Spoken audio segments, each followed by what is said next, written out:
राजा विक्रम के राज्य पर एक भारी संकट आने वाला है जो केवल साधु गोरखनाथ के द्वारा ही हल हो सकता था।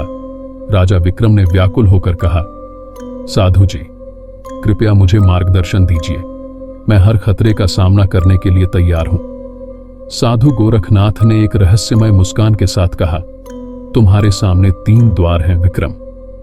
हर द्वार तुम्हारे जीवन की एक सच्चाई को उजागर करेगा, परंतु याद रखना, इन द्वारों पर तुम्हें अपने सबसे बड़े डर और सबसे गहरे रहस्य का सामना करना होगा। इसके बाद गोरखनाथ ने चेतावनी भरे स्वर में कहा, लेकिन सावधान रहना राजा, यह संकट केवल तुम्हारे लिए नहीं है, इसका असर तुम्हारे पूरे राज्य और प्रजा पर पड़ेगा। अगर तुमने सही रास्ता नहीं चुना तो माया का यह खेल तुम्हें और तुम्हारे राज्य को बर्बाद कर सकता है। राजा विक्रम सन्न रह गए।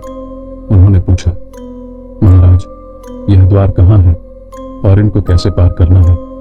गोरखनाथ ने उत्तर दिया, राजा, पहला द्वार तुम्हारे अभिमान को तोड़ेगा, दूसरा तुम्हारे मोह को छीन लेगा और तीसरा तुम्हें तुम्हारे अस्तित्व की सच्चाई से रूबरू करवाएगा।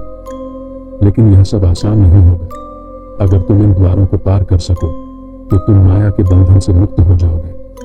साधु गोरखनाथ ने कहा, इन तीनों रहस्यमयी द्वारों को पार करने के लिए तुम्हें घने जंगल में जाना होगा।